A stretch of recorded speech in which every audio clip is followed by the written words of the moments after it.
Okay, let's be honest. Right now, where's your phone? In your hand or right next to your pillow?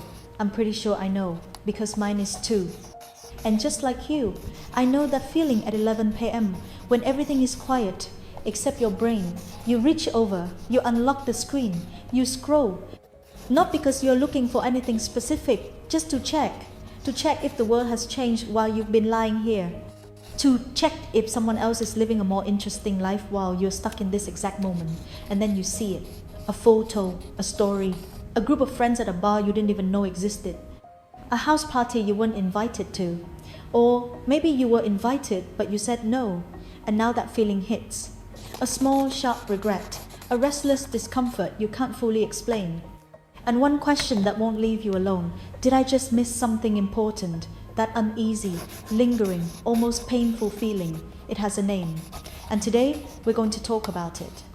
Welcome to the world of FOMO. So what exactly is FOMO?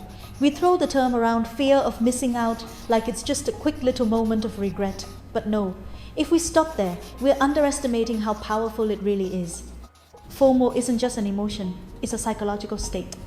A constant background anxiety, a looped story playing in your mind that says, somewhere out there right now someone is laughing louder, living fuller, achieving more, and having moments you will never get to be part of. It's not only I wish I were there, it becomes if I'm not there, it means I'm behind, I'm losing. I'm not living up to my potential.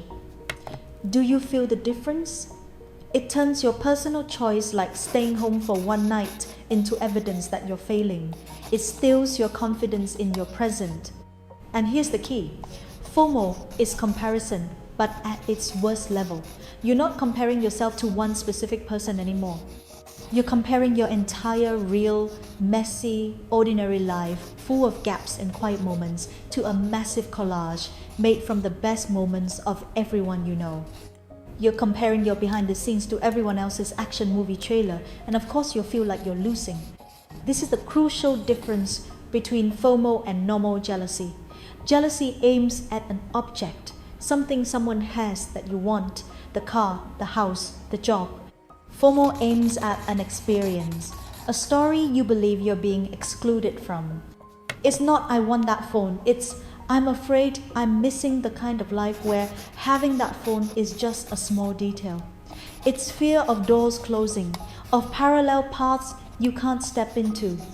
At its core, FOMO convinces you there's a more ideal parallel version of your life happening somewhere and you're stuck in the duller one.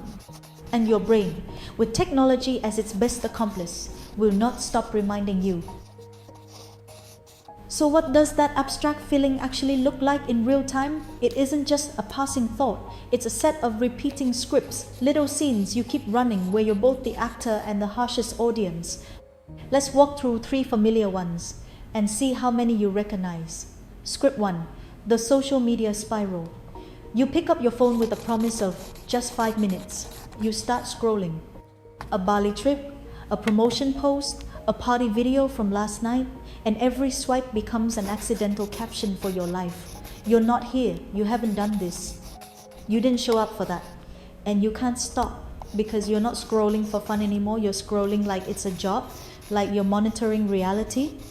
You're afraid that if you stop, you'll be out of the loop, the only one who doesn't know the news, the trend, the drama. You get trapped in the cycle. The more you see, the more you feel you're missing. The more you feel you're missing, the more you scroll to compensate. Your phone becomes a window into a party you weren't invited to, and you stand there staring all night. Script 2, the party paradox. This one is the cruelest. You actually show up. You actually push through the FOMO and go. But instead of being present, a different kind of FOMO hits you. Your eyes keep drifting to your phone. You start comparing the party you're at to an imagined party somewhere else that must be better. Is this even fun? Is there a better place I should be? Am I wasting my time here? You're not in the moment anymore. You're living in a somewhere else your mind invented. So even though your body is there, you still miss the real experience. You trade real presence for a ghost. Script 3, the trap of infinite choices. Our world gives us too many options what to watch, where to eat, where to go, what career to pursue, and FOMO turns every choice into pressure. Let's say you have 3 invites this weekend: coffee with A, a movie with B, or staying home to read.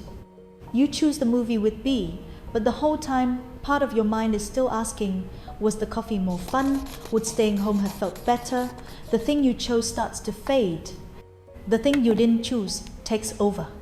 FOMO lowers the value of your current path by making the other paths feel mysteriously more meaningful. You can't enjoy the road you're on because you keep looking at the parallel roads, wondering if the view is better over there. And the result is brutal. No matter what you pick, you struggle to feel whole. You live in a state of regret before anything even happens, always suspicious. You chose wrong, and then you end up missing the beauty of the choice you made. And then FOMO doesn't stop at late nights or weekends. It seeps in. It's like a colorless, odorless gas that slips into every corner of your life and turns everything you have into one quiet question: should I have something different? Start with career FOMO, the fear of missing out in your work life. You open LinkedIn and boom, a notification. Congrats, someone you used to know on your promotion to director. Boom, someone else. Excited to announce I'm launching my new startup? You look back at your stable job, good enough pay, room to grow, not bad, but in this era, stable suddenly starts sounding like a pretty word for stuck. Every refresh of your feed makes you wonder, am I missing some golden opportunity out there? Everyone's moving forward, what about me? You start doubting your path, even if it isn't wrong, simply because you can see too many other paths. Then comes relationship FOMO, the fear of missing out in love and connection. If you're single, your feed is full of couple goals, romantic dates, stories about finding the one, and you start asking, am I missing that kind of love? Am I falling behind? But if you're in a relationship, FOMO just wears a different mask. It whispers, is this really the best I could do? Am I settling? Other people look happier, more adored. FOMO turns love from connection into a comparison race with no finish line. Don't forget experience FOMO, the fear of missing out on life itself. Modern life starts to feel like a massive checklist. You and society wrote together. You should backpack to Dalat. You should try skydiving. You should learn a new language. You should finish the classics. You should join a meditation workshop. Every trip, every achievement you see becomes a reminder. You still haven't done this. You stop experiencing things because you genuinely want to, and start doing them because you're afraid of being seen as boring, like someone who didn't live fully. You collect experiences like trophies and forget what it feels like to actually live inside them. And finally, the one that can exhaust you the most, lifestyle FOMO, the fear of missing the right way to live. You wake up at 8, while on YouTube someone's been up since 5 a.m., went to the gym, meditated, ate the perfect healthy breakfast, and knocked out 3 major tasks before you even turn off your alarm. Your feed is packed with smoothie recipes, morning routines, productivity systems, and you feel guilty, like you're living wrong. You're not just comparing what you have anymore, you're comparing how you live minute by minute. You start believing there's a correct formula for an optimized day, a proper life, and you're always behind that formula. The result? You get trapped in a multi-front war. At work, you fear missing opportunities. At home, you fear missing love. On the weekend, you fear missing experiences. And every morning, you fear missing even the right way to be yourself. FOMO stops being a temporary feeling and becomes a distorted lens. So every time you look at what you do have, all you can see is what you don't. And here's the most brutal part. The reason FOMO is so hard to beat, it feeds itself. It isn't just a feeling you have and then move on from. It's a loop, an internal algorithm that keeps running in your mind. Look at how cleanly it works. Step 1. You feel a little restless, a little empty, the seed of FOMO shows up. Step 2. To soothe that feeling, you do the one thing you believe will help. You grab your phone and scroll. You tell yourself you're just checking in, staying updated, making sure you're still in the know. Step 3. But instead of calming you down, every photo and story you see is fuel.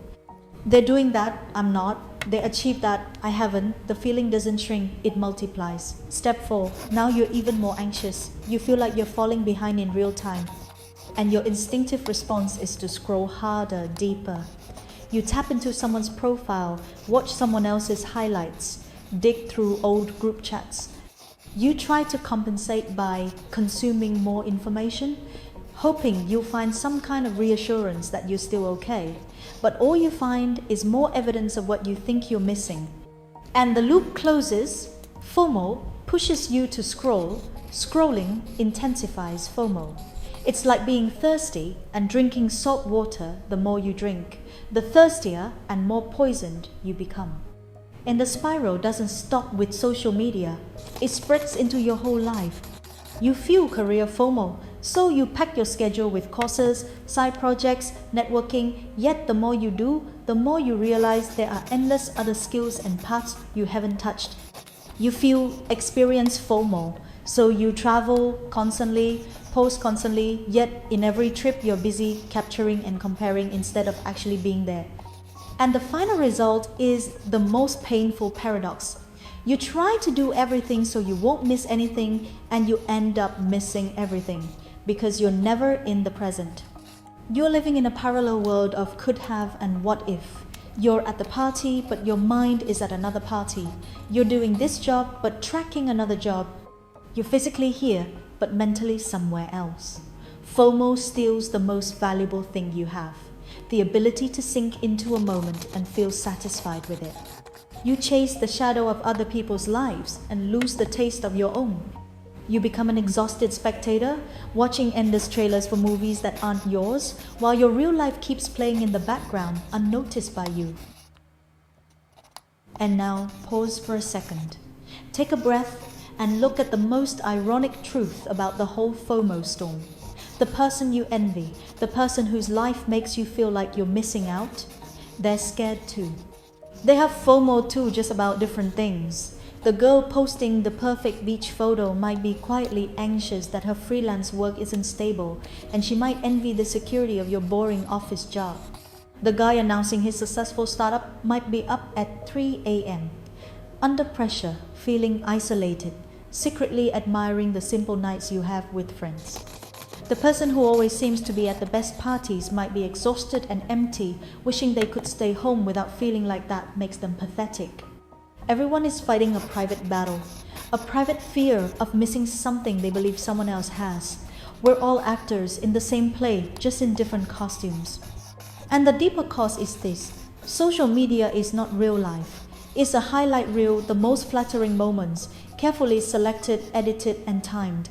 It's the party without the argument before it. It's the success without the 100 failures that built it. It's the smile without the midnight breakdown. The problem is, our primitive brain isn't wired to treat it like that. When you see an image, your brain doesn't calmly say, "This is a curated moment."